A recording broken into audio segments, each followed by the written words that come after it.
Okay, we're rocking and rolling. Woo! So it's the day today. It's currently October the 4th. We're in officially spooky season.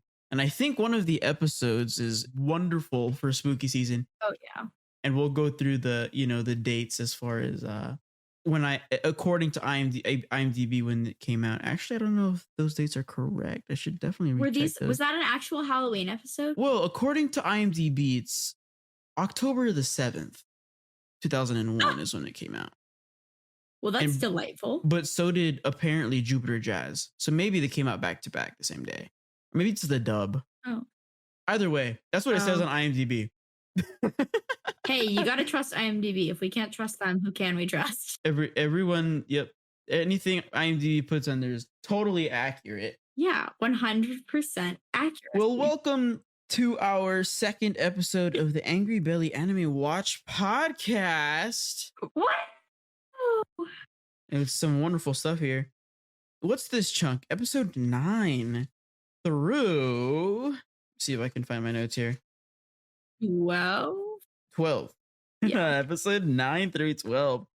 We're going to kick it off with a hello, Katie. How are you? Introduce yourself. Oh, I'm good. Oh, hi. I'm Katie. You probably remember me for the first episode. Otherwise, honestly impressive that you just jumped to episodes 9 through 12. I guess that'd be cool too. How are you, Lou Dog? The Ludio Double G, baby. I'm been pretty good. Pretty good. Took a week off from content stuffy, and now I'm back and ready to rumble. Been playing Splatoon, watching Cowboy Bebop.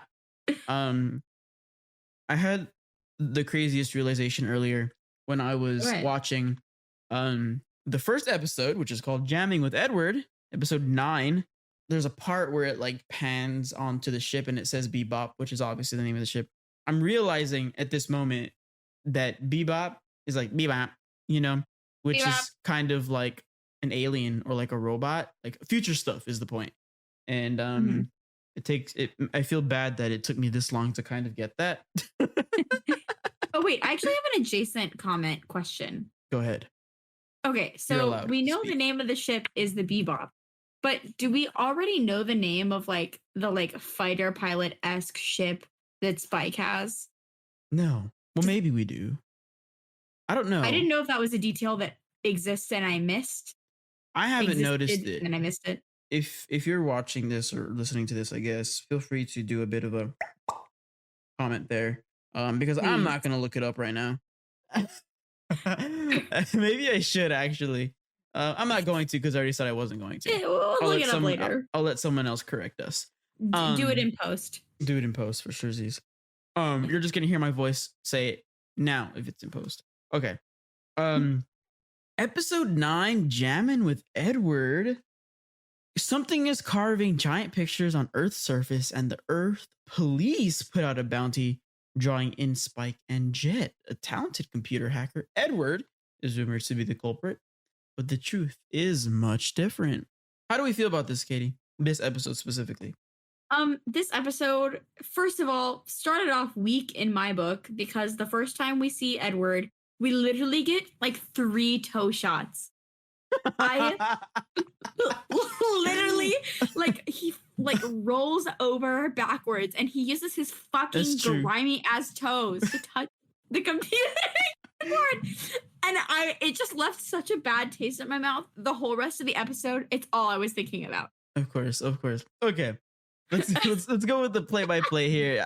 In my opinion, the weakest episode in the chunk that we watched here. Oh, I would agree. But I feel like there's a lot of things that they missed, like opportunities, but we can talk about it at the end of the play-by-play. So, as we said earlier, a satellite's beaming on Earth, carving signs.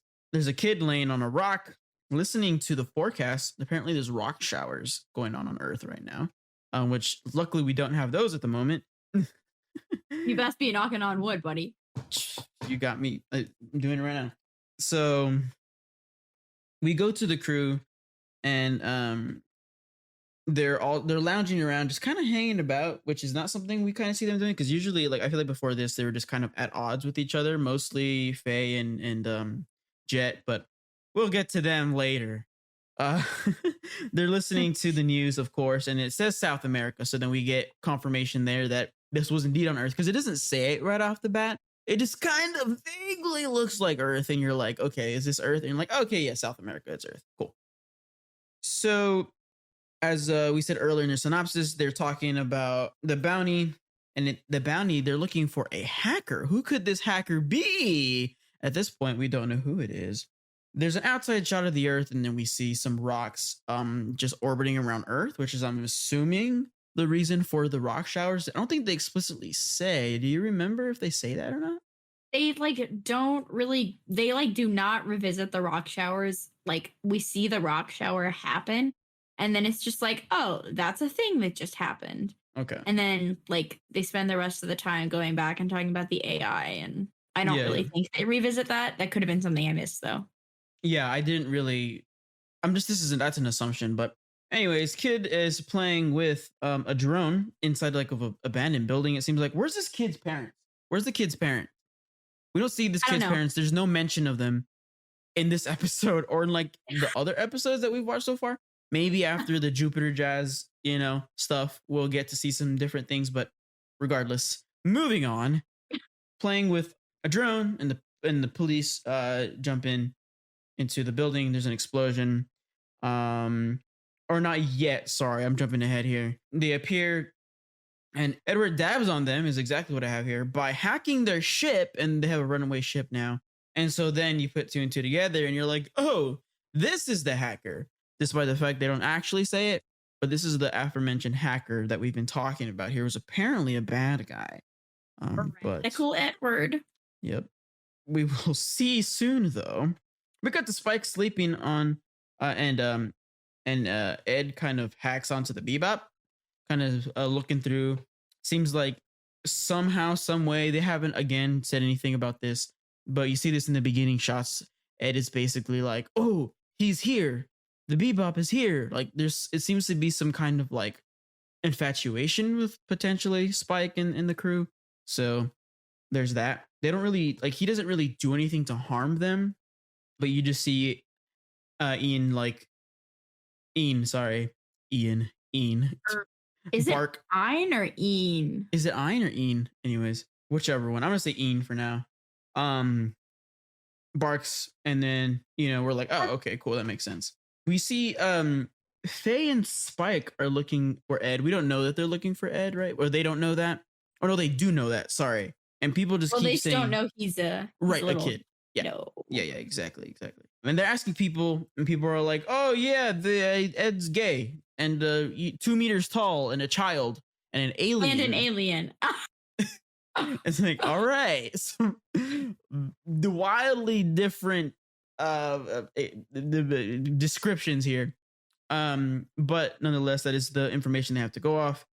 They go back to the ship to talk to Spike, and they're like, this is what's going on. Spike is like, I don't really give two craps about this. This is boring stuff. Hackers aren't fun. Which I guess because maybe the lack of Spike in this episode, I didn't really super love it that much as a result. But anyways, so there's we get a glance at Ed. I don't really remember how we get to this point. Maybe they didn't really address it too much. But Ed is, yes, because Ed looks into the computer and it's like, oh, this is what they're doing. Let me look into the satellite thing.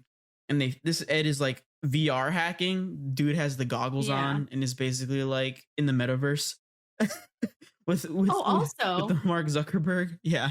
Like, it was the little graphics on his computer were so silly. Also, I didn't realize that the song that was playing during this little montage, like, I recognized it from TikTok, and I didn't realize it was from the show. Oh, I bet you feel dirty now.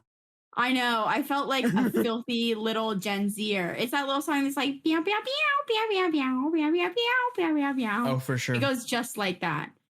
For sure. I didn't recognize that personally.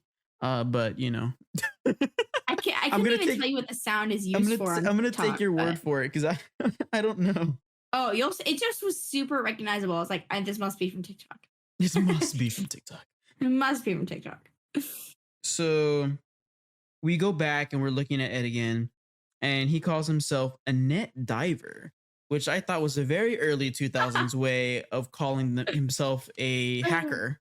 I feel like I wrote that down too. you would never like. I feel like now you'd never say net diver. Like that's not something you'd say, but it does sound like something you would say in the early 2000s to sound futuristic. I don't know if that makes Oh. sense. Oh yeah, because as soon as he said it, I was like, "Oh, that's cringe." Because I don't think heard I don't think I've heard somebody refer to like being online or the internet as the net. And if I heard somebody do it, I would assume they were 80 or older. That's so funny. Like not in a derogatory way, just in a way I'm like, "Wow, you're elderly." Literally, no. Like you, yeah. No one says surfing the net or the web I'm anymore. going to go surf the net. Yeah, no. Maybe I'll bring it back. I should start using it ironically. No, Jesus Christ. Surfing the interwebs. Okay. Yeah, Moving on. Ed is like talking to MPU and he realizes that MPU is kind of like Frankenstein. If anybody's ever read Frankenstein, like super like self-aware and like conscious and like I'm sad because I'm alone and no satellites talk anymore. And it suddenly becomes this like sad but very scary thing, right? Because if you consider it, it's like, okay, it kind of mirrors Frankenstein in that way of like, I'm alone.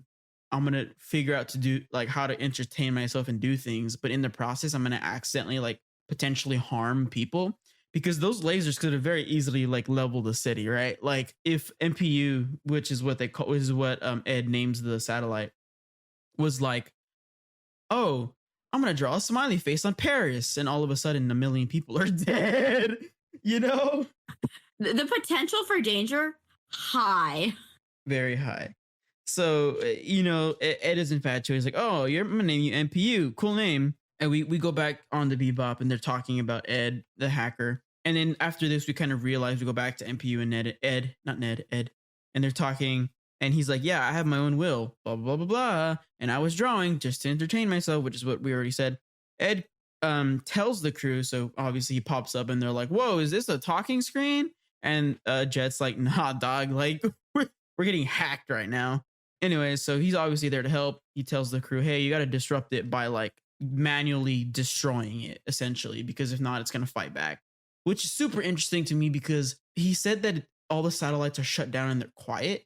But how is he able to control them was kind of my question. He's a net diver. Well, the satellite controls the other satellites, right? Honestly, it was like a little fuzzy to me.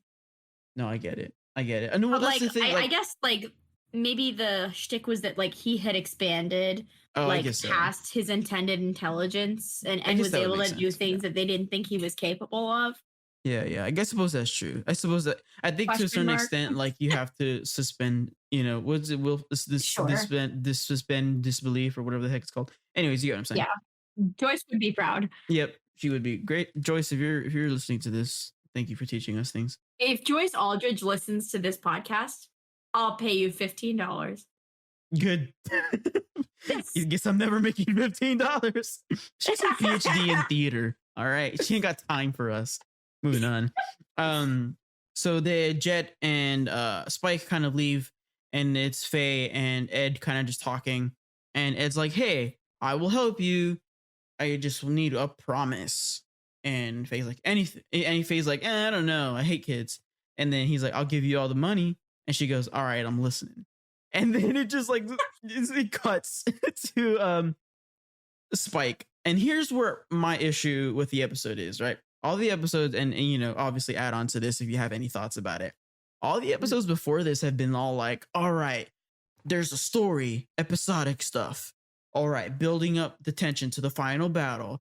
And then we get to the final battle. There's music, there's flash, there's hip, there's now, there's wow. I feel like for this like specific fight, it was done so fast. And on top of that, no music. Yeah. Where was the music?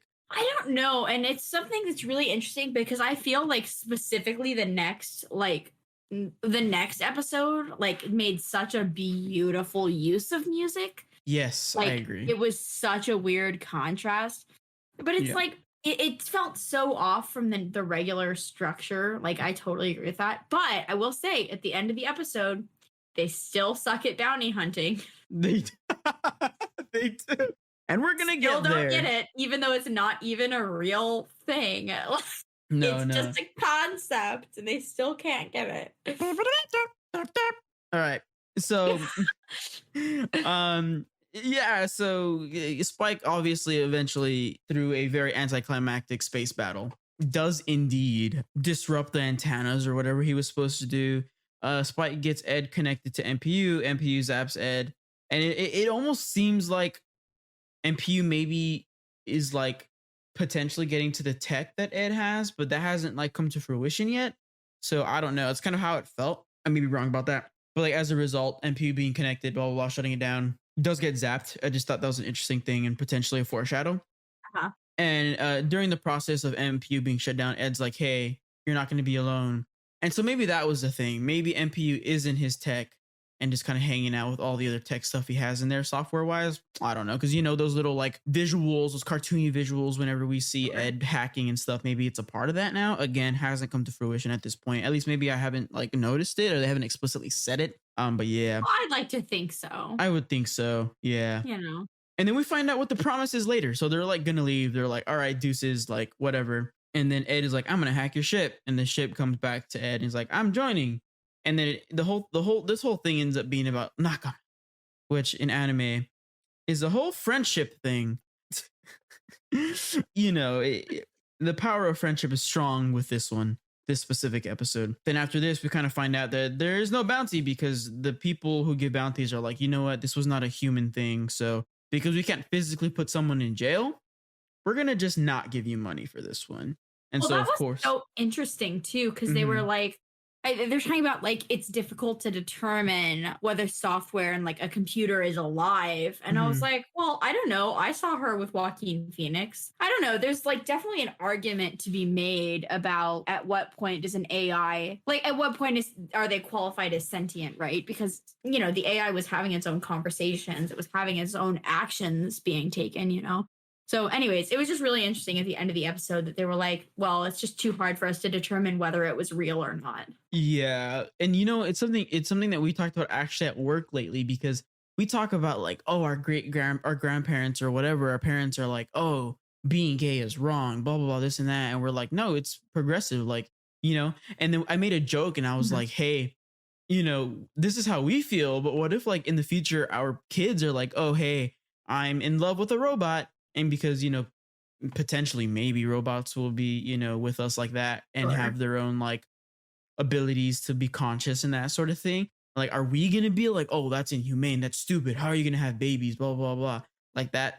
Basically the same argument for people who are gay, right? Yeah.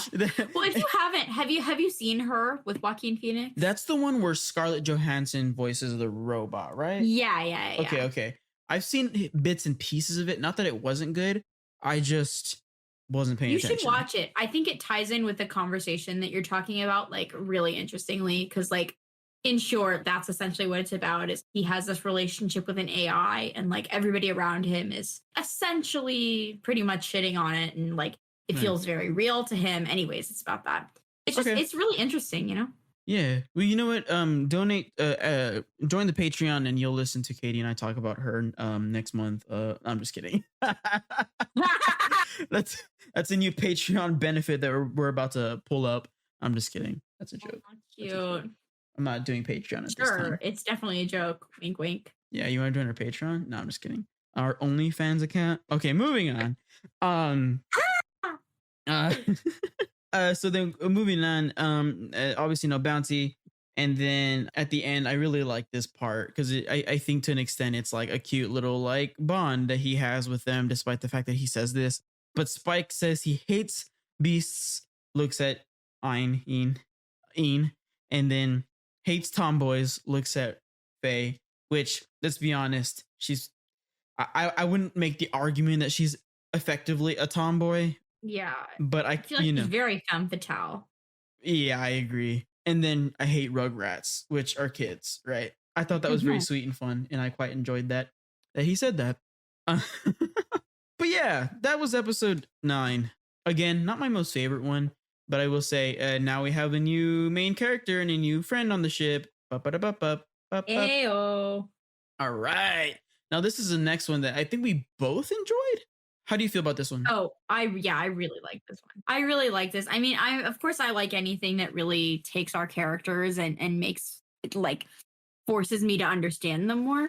But Right. it's like I think it goes back to what I was saying like last episode is that this show seamlessly weaves in and out of different genres and different feelings. Mm-hmm. And it just feels so different than the previous episode and so different than the one that comes after it, which just makes me appreciate it more. And the flavor of this episode was The just really flavor. beautiful. Yeah, for sure. Yeah, it was just very beautiful to me, and reflective and soft actually, which is so different than we see Jet in like every other scene. So I really like this episode. No, it's a great one. It's a great one. All right, so moving on. Episode 10, Ganymede, Elegi. Elegy. Jet confronts his past on Ganymede, where a woman he loved, Elisa, had left him without saying goodbye. Spike learns of a new bounty that has a connection to Elisa. Interesting one here. All right, so we start up with a tied up criminal that kicks a Pepsi can. It's definitely not a Pepsi can, by the way. There's definitely like no product placement, but you just want to get sponsored by Pepsi. Dude, next to root beer, Pepsi is my favorite soda. Hell yeah. So, I mean, if Pepsi wants to sponsor us, who am I to say no? And now a word from our sponsor. No, I'm just kidding. Oh my God, Pepsi and Regal Cinemas. But side note, guys, I don't know if the doc is gonna be listening to this. He might, because he actually likes Cowboy Bebop. But my uncle, the doc, his girlfriend works for Pepsi, so maybe I can get a cool like Pepsi swag for my birthday. Wink, wink. If he just wants to tell her for me. Anyways, so yeah, but he throws it at E, our cute little doggy. E-Dog. E-Dog. He gets thrown at E-Dog, and that's like not nice. And then for some reason, and this is such a kid thing to do, Ed starts biting the criminal all over the place and like messing with him, which I thought was a fun little moment. It's a nice way to like, so cat-like. No, yeah, for sure he did. Absolutely. I just thought it was fun. Anyways, Jed is looking at this watch dramatically, and of course, wonder if this watch is gonna come into play soon here. We will see. Oh yeah, baby. We get a flashback to him finding it with a letter and a lady walking away. Who's this lady? We will see. Faye makes fun of Jet's exact situation. She says something along the lines of like, "Oh, what? Why are you afraid to go to your home planet? Is there a girl there?" Ooh, which is a very like brother sister kind of relationship thing that you do to like mess around, and it was sweet and it was cute. Yeah, and then so they're like, "All right, let's land, dude. Like, let's do this freaking thing," because they want to drop off the criminal, as I mentioned earlier. So there's that like people you have to talk to. I'm assuming like to open the gates and get into the freaking planet. He gets on the call, and it's someone named Donnelly, and we find out that he was a police officer on this world at some point before. We find out it was like 8 years ago, as the episode does go on, and he talks about Elisa, this girl, Elisa. I'm gonna say Elisa. That feels right on the tongue. Elisa does feel good in the mouth. It does. So I'm gonna say that. I love what Elisa's in my mouth. We're gonna they talk about how she has a bar called La Fin, which is very telling. I think it's very fun. That's the name of the bar because she's effectively done with it. Right, like when we get into the episode, like she's like done with the bar and she's like ready to like move on, right? And we find out why. But I just thought that was a nice little foreshadowing that we hadn't really thought about at that point. Oh, it's cute. Other than it just being a cool name, let's be real here. Mm-hmm. And then she owes a lot of debts, which conflict. Conflict. They get the bounty, and Jet goes to visit her, and of course we see them at the police station with the card thingy or whatever, like we mentioned last episode. They go and visit her, or he goes and visits her, and we kind of see him like walk in. There's this exchange with this guy sitting there who looks shaky and anxious, and she's like, "Hey, you can leave. He's my friend. Whatever." We go back to Faye. Faye thinks he's dumb for visiting her. She's like, there's no way she's gonna like him, or whatever. Mm-hmm. Spike says something. I feel like Spike says things sometimes, and I'm like, you're not dumb. Like he does have like despite the fact Yeah. that he does have like he's kind of dumb. He's not. He says things like in this situation, he's like, not all women are like you. Like if that's how you'd react, great. Like everyone's different. Yeah. Which I feel like sometimes, and I know Katie, you're not super versed in anime. By the time we finish like 100 episodes of this podcast, you'll be well versed in anime. But So well versed. but sometimes that is how it is. It's like the writers, and talking to you, Naruto, specifically sometimes don't know how to write women and don't know how to write different personalities at times. So it's like, hey, not all women get angry and are emotional. Like some, people have reasons for things and blah, blah, blah, blah, blah. Which I thought was very profound and interesting, regardless. I'm not saying in any way is that this show is very accurate to women physically, mentally, or emotionally, but it is nice to see the layers there is all I'm trying to get at. Oh, sure. I mean, I'm like actively like watching. I'm like waiting for like an episode of the show, like, or even just like a 30-second interaction to pass the Bechdel test. Like just one scene, two For women sure. talking to each other about a Absolutely. non-romantic quest. Hasn't happened yet. Not sure if it will happen. No, I don't know that it I'm will actively either. watching. Oh, also, side note about this scene though, Mhm. when like, or maybe it's the next scene after this when they're like on the beach, Mhm. and she's like slathering sunscreen. That's what Okay, I was haven't- about to talk about. Yeah, go ahead. So here's the deal. I have not been like a vocal yet. There's a lot of bobbies and a lot of objectifying Tiggle of Faye. bitties. Yes. for Tiggle sure. bitties in Yeah. the show. Yeah. But I was watching this, okay? Mhm. And I'm watching her put sunscreen on. And my theory is I do not think Faye's breasts are real. I think they have to be fake because there is no way that those breasts, at the proportion that they are drawn at, when she is laying down, are still upright. It does not make sense. That is not how gravity works. Therefore, I think she has implants, and I think that's important. Well, it's something I'd like to point out to you as a novice at anime. The physics, boob physics, and butt physics, mostly boob physics in animes, the boobs defy the laws of physics. Okay. What? In No. every instance, in every anime, right? And maybe that should What? even be the name of the episode. Boobs always defy physics. Boobs defy physics. Like, you just gotta move past it, dude. That's the title. That's the title. Boobs defy physics. Absolutely. So Oh, don't is think this too an hard. anime learning moment for me. Don't think too hard about that because they're Aw, always going to be man. like that. Maybe I y'all have whole a theory. maybe y'all have like I actually have a bit of a theory about Faye too. We'll get to it. Anyways. So Mhm. yes, Faye is My dreams have been crushed. yeah, this is not Marvel. Theories. You used to call it marble. Yeah, I did. Anyways, I love Marvel though. Don't get me wrong. I love Spider-Man. Moving on. I have here on my notes word for word: Faye sexy sunbathing. Oh yeah. She lathers herself, as Katie just said. And there's a scene. There's that like little section of the scene where like Ed is like, "Why are you doing that?" And she's like, "Oh, to basically make my skin look good." And he's like, "Okay, whatever." And he like puts his face all over her, and I was like, "What a lucky guy." It was very innocent. No, he is, and it's so weird because like another anime learning moment, especially like in One Piece, which I don't think we'll ever watch for this podcast because that's a lot. I digress. There is instances of One Piece where like women accept that little kids are like putting their face in their boobs while they hug. Like it's just a weird thing. Sometimes that happens in anime. We're just gonna move past it, but that's It's also just, a thing that happens in real life. I guess that's true. But at least like in anime, it's like obvious, like they're doing this on purpose. Like it's very obvious that they're doing this. Like the little kids are doing this on purpose. Perverted. Another anime learning moment for you. Okay, moving on. Love. Jet goes and Elisa is nice. Her bodyguard leaves. Like I was talking about.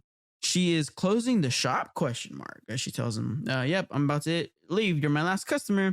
They catch up. And she has a boyfriend who we now learn his name is Riant, right? And Bren. is it Bryn? I thought it was Riant. Did I spell things wrong? No, I think neither of us are right. Or maybe it's Ryan. Maybe not no T because my T's look like E's sometimes, dude. Honestly. I'm gonna look it up. Well, I'm just gonna say, yeah, look it up right now and get a correct Okay, I'm pronoun. looking it up right now, and the character is Rint or Rint. You're right. You're right. Okay, dude, Rhint. get fucking dabbed on, bro. I don't know why I Okay, thought it was Grin or because Grunt. that's the last episode. That's Jupiter Jazz, dog. You're a little ahead here. Oh, I'm confusing the names. I'm silly. Yeah. Yes. Okay, also, before I sidetrack us anymore, I have a question about this episode. Okay. Okay, so the scene we're talking about right now, where they're in the bar, there's a little thing that's in a drink and it's like falling forward into the drink. And it looks like Perry the platypus. What the fuck is that? Ooh, it's like a desk toy. Have you never seen one of those? No, I don't know what the fuck that was. Yeah, I was it's like, just why a is desk Perry the toy. platypus drinking? Well, because I know, because I think it's my grandpa. I can't remember who it is. It was probably my grandpa at his desk because he used to work at a college. At his desk in his office, there he had a little like desk toy that just kind of did that. Like it Oh. like drank the water, and the weight from the water like put the water back into the little thing, and so it just like kind of did Oh. that. Like it's just like a physics kind of desk Oh. toy. Yeah. Okay, well, I love learning about that. For people like who don't know me on this podcast, like I love toys. Like that's my thing. Yeah. Yep. She loves toys. Toys for her. Moving on. Um he has a bounty, is what we learned basically. So Donnelly, whatever his name is, calls Spike and is like, "Hey, you're Jet's partner, right?" And he goes, "Yep." He's like, "Yeah, her gigolo has a bounty." Oh, he's her gigolo, by the way, is what he says, right? Yes. Yes, yes. And I'm like, "Is she a pimp? Question mark, question mark, question mark." Like, super confused about that. Maybe there was some Oh. translation error. I think it was just a silly little jab at her. Okay, maybe that's what it is. Okay, I feel like I didn't like quite read that, but you're probably right. Anyways, Spike is like, "Oh yeah, how much?" Like he didn't care. He was like, "All right, give me the money. How much is it?" And so anyways, I think it's 1.8 mil oolongs. And we go back and they're talking in her bar, and he's like, "Why did you leave me?" And she's just like, "Farewell. Like I'm leaving. Like you leave. Like I don't need to tell you." Which is like, all right. So we cut back to Rhint, and he's kind of sitting down, and he's frightened and scared, and he cannot light a cigarette. Apparently, he's just super anxious about the whole having a bounty on his head thing. Spike is looking for info. He's talking to people around, trying to figure stuff out. Yeah.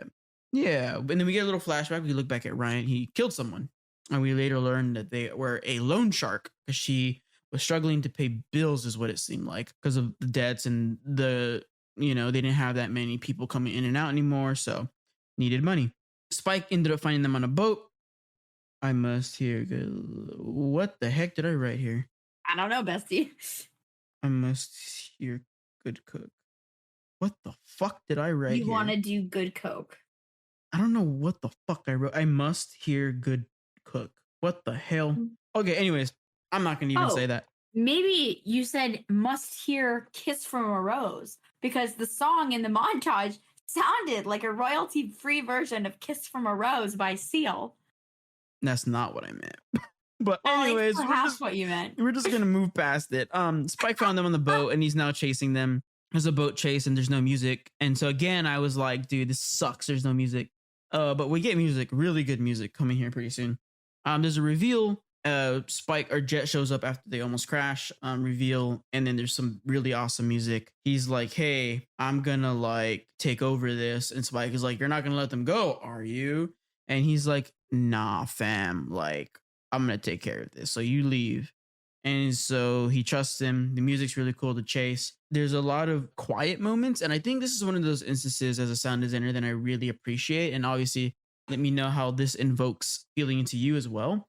But there's a lot of quiet moments throughout this chase that I think are very heavy and make it heavier, like emotionally, because you're like, this is someone who he was attached to, right? This is someone that he spent time with, who he loved, and this probably hurts him as much as it like hurts her to be chased by her ex-boyfriend, a serious relationship, right? And so then there's moments where the music kind of dips in and out, and you just only hear sound effects and you hear the music, and like I just think those levels were nice, and I think it was a good touch as far as like adding some weight and severity stakes essentially to this scene. I mean, obviously, like, Lou Dog over here is excellent sound designer extraordinaire. But I have to concur completely. I literally wrote sound design is gorgeous and soft. Yes. Yes. And it felt so, it just felt like so blended in, because there's like some moments with E-Dog that I'm like, that doesn't even sound like that kind of dog. Like, what are you doing? Yeah. Like, yeah. That's like, something that I just not kind a of corgi. I just don't think about it. But yes, 100% But like agree. in this moment, it was so like blended and beautiful. And like I could hear the sounds of the boats and the chase, but it wasn't overwhelming what they wanted to be, just like a soft, gentle moment. It was so nice. I literally wrote the whole last like 8 minutes of this was just gorgeous, I thought. No, I agree. So we're going on. Jet catches them with a winch, and he's just kind of like, he has this deadpan face while he's pulling them in and fighting them with the winch. And again, it feels like he doesn't want to be doing this, but he knows he wants to be doing it because he has this sense of justice to be like, hey, I was a police officer here. My mess to clean up. I got to do this, Spike. And so he does it. He pulls them in, but we see Elisa kind of have a gun to her side, ready to turn that shit sideways and go blap, blap. Of course, they get back on the sidewalk on land, and she points at Jet. She's a worse shot than a stormtrooper. She can't hit the guy to save her life. I'm sure. I think it does speak to like her emotional like levels at that point, because it's like obvious that she at that distance could shoot Jet, but I think she just doesn't want to. You know what I mean? Yeah. It was like, I'm trying to think, because I feel like this trope is so, like, I've seen this trope before, right? Of the whole, like, wow, I have a decision to make, but I don't want to hurt you kind of thing. But I don't know. I just didn't get tired of it at all. And I had sympathy for all of the characters involved, Right. except for this freaking Rint guy who fucking killed somebody. No, yeah, he absolutely did. I mean, for her, right? But it's still like How you killed awful someone, for her. dude. No, yeah. Like, She's having to like pick up the pieces and clean up the mess, basically. yeah. But I feel like it was a really pretty moment of growth for like everybody involved in this scene. Yeah, I agree. Anyways, so then yeah, she can't shoot him. She left because she was happy and secure. But the whole thing that she says, and I, as a woman, I'd actually like to hear what you have to say about this, of course. But she was like, I felt way too secure with you. I felt like I didn't have to think with you, and you always controlled everything we did. And so I wanted to take control of my own life despite being secure in this relationship. Like, how did you feel about that? Okay, so this whole scene, the dialogue was so specific in this. So I definitely think like there's a very broad difference between security in a relationship and then what she described sounding like a lack of control as well. Yeah. So like I was like, okay, this is getting interesting here, because it's like, okay, you can feel safe and secure and wonderful with somebody, but she definitely made it sound like she felt like she had no autonomy in this relationship anymore. Yeah. Which at that point, it's like, well, she might not have known anything different at that point to know that, there's a big difference between those things. And if at any point she feels like she doesn't really have control over her own choices, over her own life, then, that's not necessarily safety anymore. You're just kind of living with somebody and you're not really living your own free will. And like, I really like Jet. Yeah. And I do think that he realizes, because of the words she speaks, like in this very specific thing, I think he realizes that, you know what, I think she's right. I can't control this anymore. I can't swoop in and save her and choose what the right thing is for her anymore. I have to take a step back, and I'm happy she gets that chance. I'm sad that what she does with this chance is continue to wait for somebody who is going to be in prison. But Yeah. But you totally get it, is the point, right? Yeah. Yeah, I get you. I mean, that's kind of what I thought too. I was like, I mean, it's good that she wants to have that opportunity, but like to the same effect, I'm like, you kind of squandered that, which I guess, Yeah. whatever. But it's her choice. Ultimately, I can Yeah, see people do shit things with their life or make really shitty choices. But at the end of the day, it's her choice. And for sure. I'm happy she got that. No, absolutely. I can totally see that. Anyways, she says that whatever. The Popo come at some point and they're telling they think Ryan did it for self-defense, and it kind of seems like Jet vouched for him in that regard. So he's like, yeah, he'll be out soon, so like don't worry. And she's like, okay, which is what you were talking about earlier. I'm gonna stay here and wait for him at my bar. And it's like, right, okay. Uh, But yeah, so then we have this moment of growth, like you're saying, for Jet specifically. He stops holding on to this watch that time stopped, right? After the 6 months that mhm. he waited for her, is what he says. Throws it, chunks it into the river, and goes about, sleeps. So yeah. And then we fin. That was it.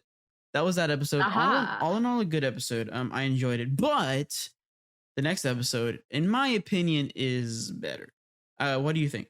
Starting out with a hot close up on those tasty kebabs. Mm-hmm. Mm-hmm. This Mm-hmm. episode drew me in pretty immediately.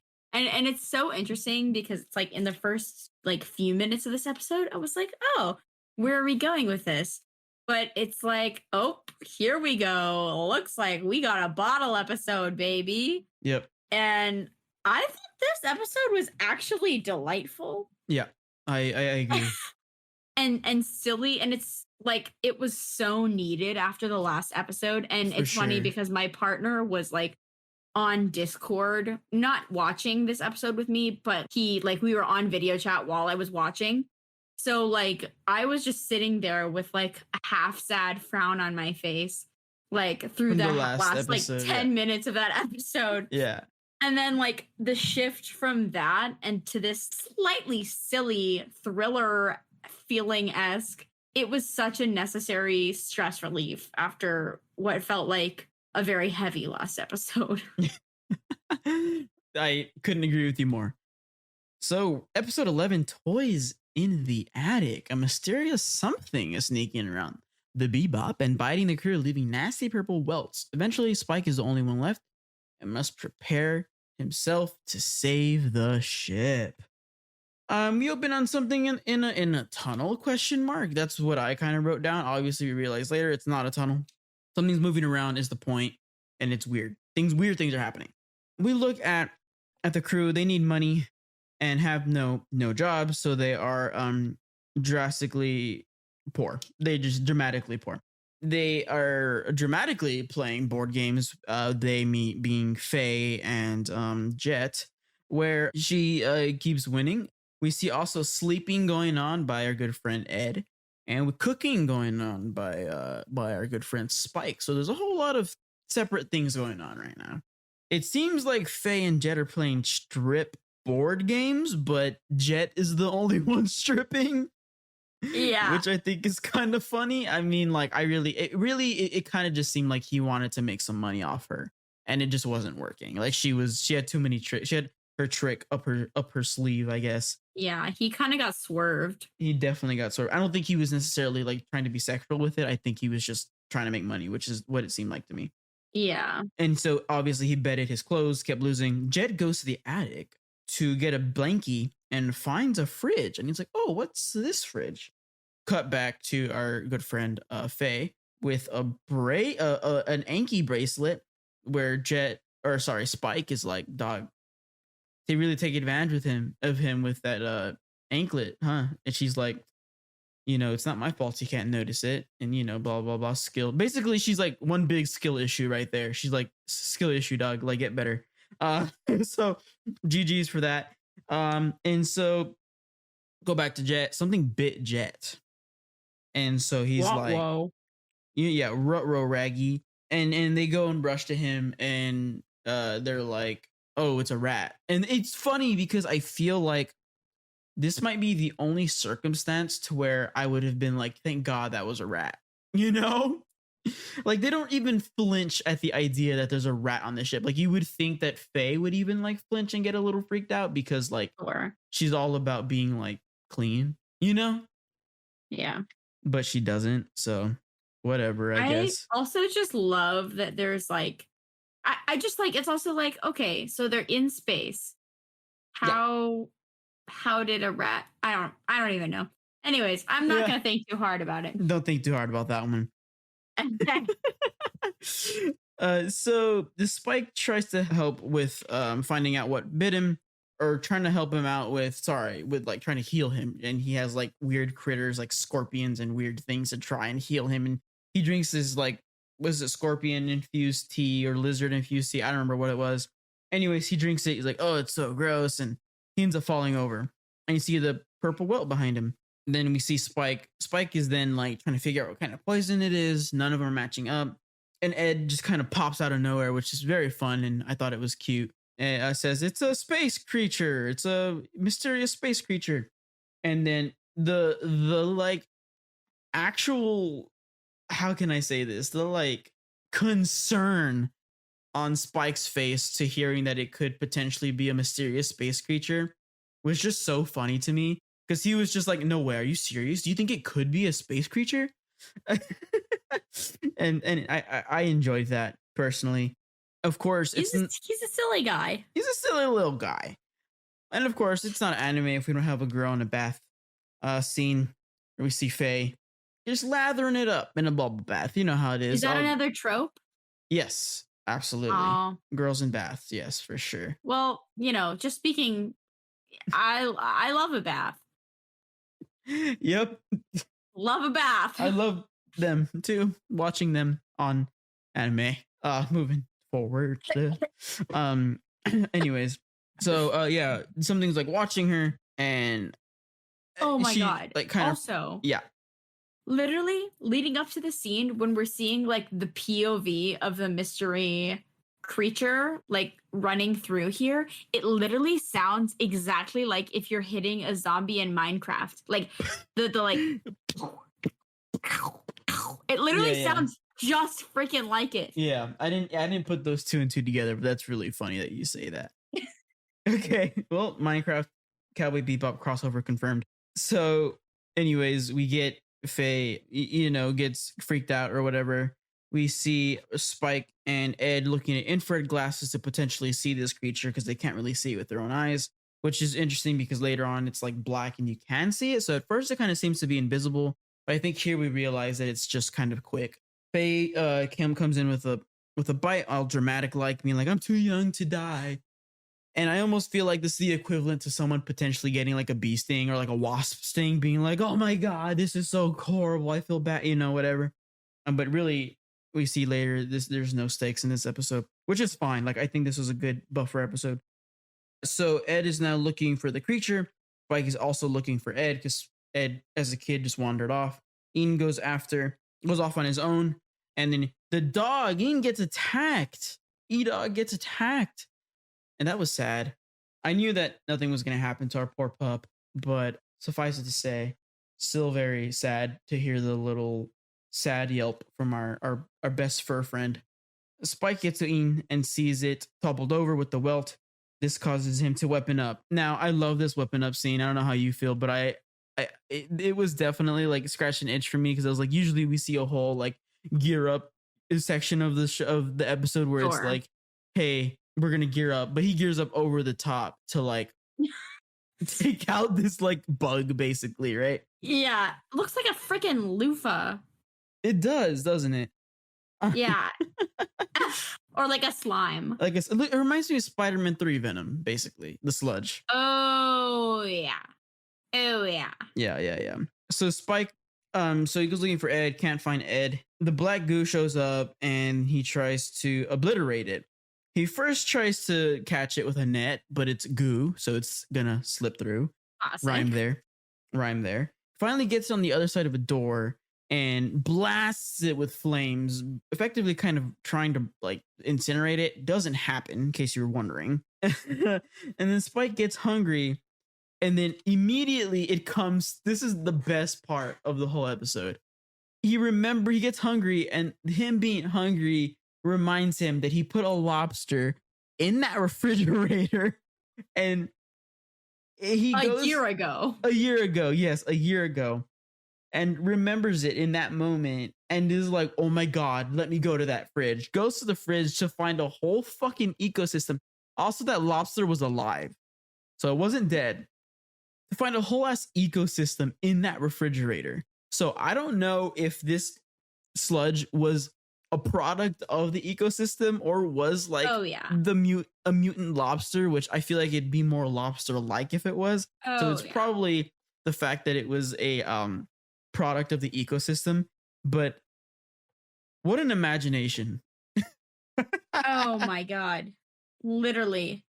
It's so good. Because I mean, we've all been there, right? Leaving a cup of boba we decided to keep as pets and finding it 6 months later. Or putting a mug you didn't want to clean in a ceiling tile just to hide it for later and finding it's turned into its own thing. Yes. Yes. It was very fun. He turns off the gravity and he gets the fridge and throws it into space. And I put in parentheses here dramatic because it was very dramatic. And we see a bunch of glitter everywhere. We go back, and this was the last lesson. I don't think we talked about the lessons this whole time, but this is the most important one.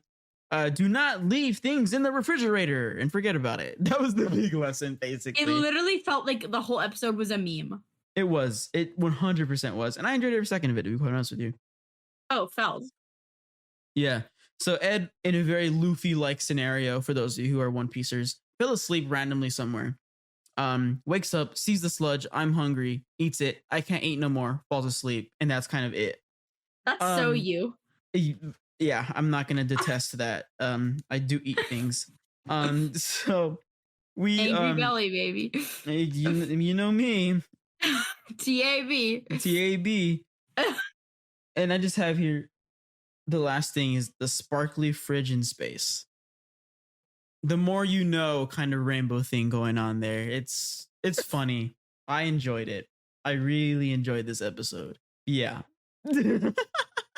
It was silly and fun and lighthearted, and it's like nice. And especially like because it does feel like with this next episode, we're finally gonna go into like a more linear narrative. Yeah. Like this was just really pleasant. Absolutely. Absolutely. Okay. Moving on. The last episode, because we're doing 4 episodes a podcast now, is episode 12, Jupiter Jazz Part 1. So Zooey Mama. Let's again, like we've been doing, let's talk about this episode a little bit. How did you feel about this episode? Okay, so I freaking loved this episode. I know I like always keep going back to it, but this episode again feels so different than the 3 other episodes that we've talked about today. Right. And it just has this like rainy, gray, mystery, thriller vibe going on the whole time. And like we're finally starting to see the characters act a little bit more on their own. Mm-hmm. And like what their moral compass looks like when it's just them, not having to think about other people. This whole episode, I was like so engaged. It felt very film-like this whole episode. Yeah. And I super jived with it. What about you? Jive, you're 80 years old. I did also jive with it. Jupiter Jazz Part 1, Faye disappears with all the money on Bebop. Ed tries to find her and discovers a code named Julia on Jupiter's moon, Callisto, which makes Spike believe that it's his Julia. The blondie. Mysteries, yeah. We open to some mountains, natives around a campfire. Apparently a battle has just finished, and there's a shooting star that tells them that. I'm not sure what this is foreshadowing, but obviously there's a bit of foreshadowing there. Vicious is back. We saw Vicious a number of episodes ago, so we know who he is, but he's back. Vicious talks to some old people about doing something for them on Callisto, and I didn't really catch a lot of it. I feel like I didn't super understand everything that was going on there, but I'm attributing it to the fact that we don't know the full story yet, and we will go from there, kind of see where that takes us. They do say a hard ass quote at the end of him talking to the old people, though. They say, "Remember, a snake cannot eat a dragon." And it's the red dragon that they're in cahoots with, this possibly mob or government. I don't know.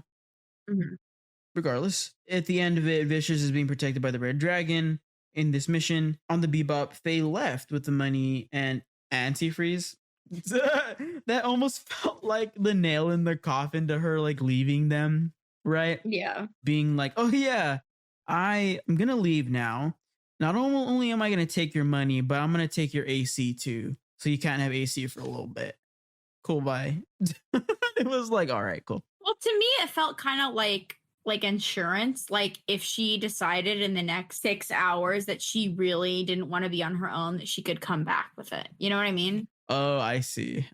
Potentially, I don't in her know if that own was way. the intention. In her but- own way, I think maybe potentially you might be right with the stuff we find out towards the end of the episode. But we'll come back to that. That's a neat idea. I hadn't thought about it like that. Ed's looking for her on the VR hacking device. Can't really find, or does find something though, codename Julia, like we talked about. Spike is interested.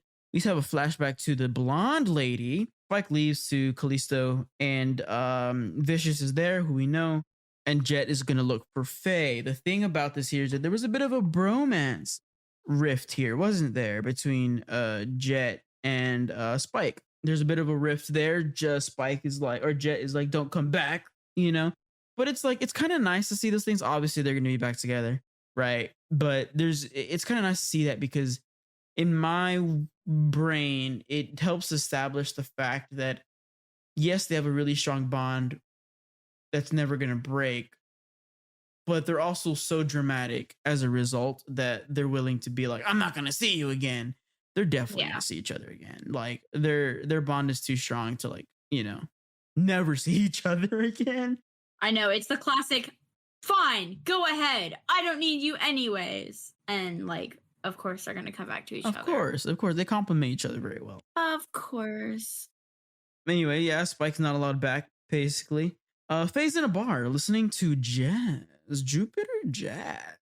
Spike is looking for info and finds a transgender prostitute, which I feel like we could have a whole conversation about the way this show depicts gay and trans people. Because it's so progressive. It is interesting to me. We could talk about this after a little bit more, because some more stuff happens at the end that can propel us and segue us to that conversation. Yeah. But that's what happens. Spike is like, no, like, I'm good. I don't need to spend the night with you. Yeah. I do want some information. And so finds out, like, hey, there's a guy at a lady at Blue Crow. We go back to Faye, who is sick in the bar and is just kind of hanging out. And Spike is looking for info and is being followed. Why is Spike being followed? They're asking some questions. They kind of give him a name. Or I'm sorry, they can't really give him a name. They follow him and they mistake him for Vicious. He kicks ass after he hears the name Vicious. He keeps asking about Julia, and they're like, oh, it's a code name for something. He's like, oh, okay. Jet goes into a bar as well. There's a lot of bars going on around here. Sees a TV and sees that Green has a bounty on himself. Oh, also, super interesting thing I noticed about, what's it called? Big Shot? Is that the name of it? Oh, yeah. Where they, yes. Okay, what I noticed today is that they call each other Punch and Judy, which is like, those are like two stock characters, like whose origins trace back to like the 1600s, I think, in Britain, but they're like these two puppet characters that like have these two like opposing antics and go against each other. I mean, there's years and years worth of research about it, but I remember like learning about it in class, and then I like got to see the original Punch and Judy at like the Center for Puppetry Arts. Anyways, it's super interesting, and I didn't even think about those characters being that dichotomy. But what a fun little reference. Yeah, I didn't even realize that. Wow, that's a nice catch there, dude. We should have you on the podcast. Shut up. Anyway, he sees the bounty, and then he's like, oh, turn that off or whatever. And then the bar guy is like, hey, don't worry, everyone here has a bounty on them. This is what this bar is. Not realizing, obviously, Jet is a bounty hunter. But he just wanted to turn it off because it reminded him too much of Spike, of course. And so we go back to Faye, who I don't think I mentioned this before, but the jazz guy is trying to like talk to her, and he says, oh, I'm not interested in women. She goes outside, she leaves, walks away. He tries to give her the jacket, and she's like, "Nah, I'm good," and leaves. Walks outside to see the people who got their ass kicked by Spike, and they try to attack her, and she starts to fight. But then the jazz guy comes in and helps out. Yeah, the sax player intervenes, and he takes her to his place. And there's a lot of question going around here. I feel like there's a second or third time where we kind of talk about Fayes' age, right? Like this is kind of becoming a mystery. I almost feel like, Mhm. because she's like, "Oh, I'm much older," or whatever. I forgot what she said exactly, but I'm wondering if, for whatever reason, like she's a lot older than what she seems to be, or potentially Yeah. younger. Like I feel like it could go either way.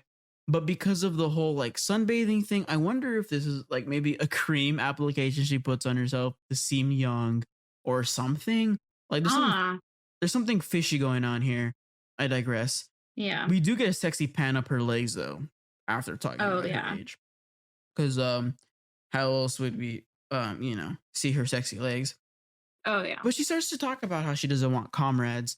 And right then and there you kind of see, okay, that's why she left, because she started to become too attached to a Womp, bebop womp, crew, which wah. is understandable, I suppose, to someone like her.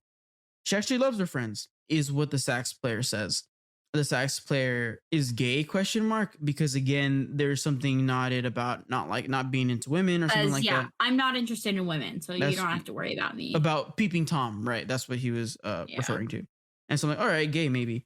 Vicious calls Green. We find out that the sax player is now Green, and you can see Faye getting worried because obviously the Bebop crew minus Ed has dealt with Vicious before. So you can see you're getting worried, and it's a sort of thing where it's like right place, right time to Yeah. potentially help out in some way. And so we see Spike kind of appears out of nowhere in front of Vicious, and I forgot the other person's name. Was it Ian? I can't remember. Oh, They apparently who it's he a knows. 3-letter name for sure. That's why I thought it was Ian. You I you're can't right. remember at the moment, but he knows them, and he's like, "Hey, you're dating Julia?" And Vicious was like, "Oh yeah, she was here."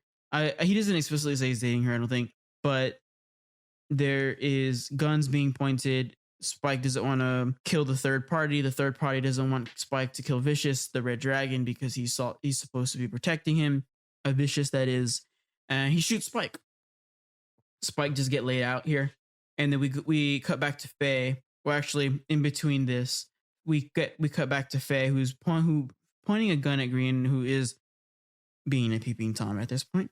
Because she like overhears that it's Vicious, like they're Right. related. They have a relationship going on, and so we open up, and boom, we see boobies. Which, okay, What? question mark, but also a weenie. We don't see the weenie. But we can tell by Faye's reaction that this person potentially has both boobs and a penis, right? Is kind of what I understood from that. What did you have the same understanding? Honestly, I'm just gonna speak like on behalf of other queers watching the scene. I was very distracted in the scene because like the whole with the with the whole next like scene where like they come up and like slam her against the wall and they're like and she's like, are you like a boy or a girl? And they're like, I'm both but neither all at once, and like it's like really like that was like so hot. like like Gross. I was like, oh wow, this is something silly here. Silly little scene. Silly little scene. So I was very focused on like trying to perceive whether there was a level of intimacy or interest Right. from either side there. But So- no, I was kind of too focused on the bobbies to look down. I get you. No, I'm with you. And part of me is like, dang, shoot, I wish we would see Faye's Bobby. Anyways, You see Fayes bobbies literally like every 10 seconds. I know. So like, okay, so I think this is at this point, we're at a good point to have this conversation about, because I feel like the first 8 episodes, there's episodes where we're like, especially with the trucker episode, where it's like, boy or girl, yes or no? Like, do we know what this person is? Whatever. There's some like hints to LGBTQ plus in there. Moving to this chunk, there's a lot of representation about things. Personally, as a queer woman, how do you feel? I am multiple people. So it's really interesting because like not knowing where the rest of this goes and how these topics are handled Hmm. from like exclusively the perspective of these 8 episodes, I really enjoy seeing queer characters introduced. And then like the main focus of them is not that like they're queer, Hmm. and it's like even though Spike has like a questionable reaction to them like being trans or whatever, Yeah. like that's not a like I think just the fact that that's something that was willing to be talked about in 1990 is really exciting and interesting, especially there being like so many queer deniers and specifically gender queer and trans Right. deniers Right. of like I don't know why now this is happening, and it's like no, like Hmm. gender queerness has existed for hundreds of years. There's Hmm. so many examples like in history and like famous figures who have experienced this, so it's really cool to see that. I mean, obviously it's not ideal for them to introduce a trans person and the immediate response of our main character is like ew. So I mean that's not a love, but I think I am kind of obsessed with Gren's confidence Right. and what could have been a moment of like anger or shame or pity from and to Faye. I feel like this character really owning who they are and being able to in 1990 say, my concept of gender is that I am everything and nothing and it doesn't matter was so powerful to me. So powerful. Yeah. Yes. I can see why you say that. Not that it matters as a straight male, but I feel like something that I've noticed, especially because we work in theater and like we have shows where there's a lot of discourse about gay people. Sure. It's really nice to see things, and I think it's easier to do this in a made up world, right? Mhm. But there's whenever there's gay people in a story, there's numerous plays and musicals about gay people, and they're always tied to HIV/AIDS, right? Not Yes. not that that's something that doesn't need that shouldn't be talked about, right? Because it's something that was a huge issue, Hmm. potentially is still an issue. Luckily it's a lot better with medicine and being on prep and that sort of thing, right? Yeah. But back then, not to discredit everything that's happened, but what about the part where we just kind of have a conversation about something other than that? Because queer people's Yeah. identities are much more than having AIDS, right? Yeah.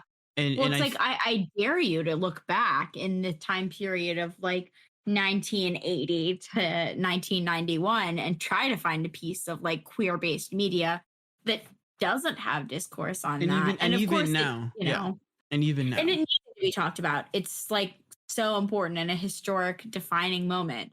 But it's also really like what was it like 3 episodes ago, where it was a character and it was just like a casual mention of like, oh yeah, that's my partner, and like that was it, and it was just that, and like that's the kind of representation that people crave today. right? You know? And I think this is something that like helps kind of in a way set a precedent for that.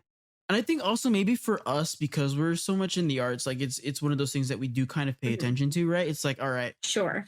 another gay story about AIDS. Like there's other things here, right? And again, like I said, it's probably a lot easier in this situation to not talk about it, right? Because this is a made up Yeah. world. But I don't know. I appreciate that. I personally appreciate Yeah. the fact that we are having other conversations by not having conversations. Yeah. Well, I'll be really interested to see what Faye's reaction to Gren is Yeah, because, like, up I until agree. this point, they get along super well. There's like a matter of what feels like trust between them. And then obviously it's found out that there's a relationship between them and Vicious. So but I'm curious to see what that piece of information that was accidentally revealed of how it affects like how Faye treats them Yeah, and how they handle that going forward. for sure, for sure. But what a cliffhanger. What We a cliffhanger. leave this episode with I'm guns excited. pointed. Yes, with guns pointed and also someone down, potentially dead. Yeah. We will see. Wah, wah. But yeah, any last thoughts about this? I really enjoyed these episodes and they all felt completely different. And I'm super excited about it. As far as predictions Let's hear your predictions. Let's do it. for like the next 4 episodes, it really freaked me out when we started with those like with the two like people sitting by the fire and talking about how, oh, what's that in the sky? It's the soul of somebody who's like lost their battle. Mm-hmm. That freaks me out. And that's like, oh, what kind of sussiness do we have here in regards to, okay, are we going to lose a character here? Right. I doubt it would be one of our Bebop crew this For early sure. on. For sure. I really, really doubt it. But I also doubt it will be Vicious because we've seen Vicious earlier on. And does it feel almost like feels like they're going to be it feels the like main villain, is what it feels like. yes, me. it really does. And honestly, like I'd be kind of surprised if it wasn't like, and there wasn't that kind of setup to launch us through the rest of the series. So I don't know. Maybe Ian's gonna take one for the team here. Or maybe it's Maybe we're Green. gonna lose Gren. I Gren, don't yeah, know. But I'm excited, and I do think this whole plot with like the red eye and Vicious and the dragon is like might be what takes us through the rest of the series. For or sure. who knows? I don't feel like we're done with Vicious. I feel like there's so much more to explore there in regards to the future, but also finally understanding Spike's past and I don't think we're done with that yet. So I don't know. I'm still nervous. Obviously, my big prediction for the series is that we're gonna lose one of the main Bebop crew at the end. At this point, I don't really know how I'm feeling, like in regards to Ian. that.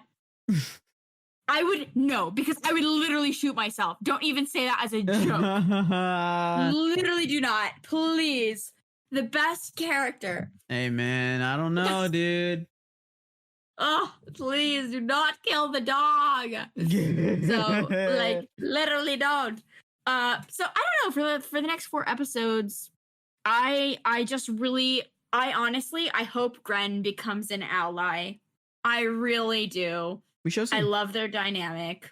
But I would also love to see an eventual like Zuko arc for Vicious. Oh, okay. All right. You That's know, an interesting and analogy, yeah.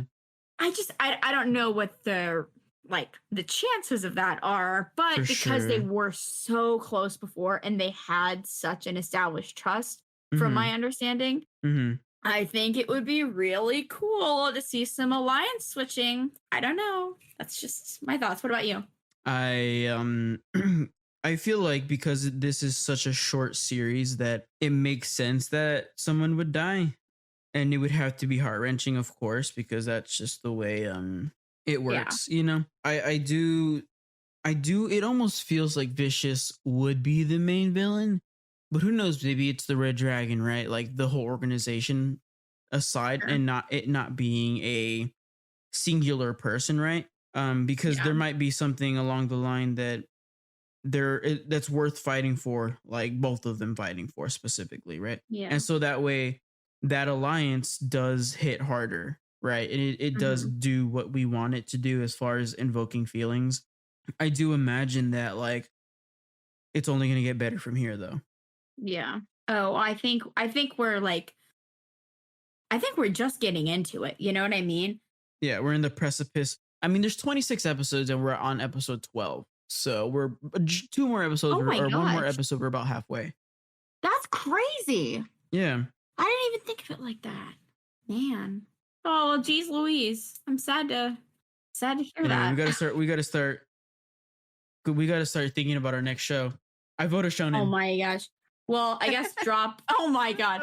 Well, everybody, I guess drop a comment if you Drop have a anything you're interested in, comment. like seeing what we talk about next. My votes are always going to be either Jujutsu or Fire Force, but you know I love Fire Force and Jujutsu, so drop it down below. Anyway, that's it for today. Yeehaw. We'll see you next time. As always, remember to have fun, be safe, and to keep those bellies full. Bye bye.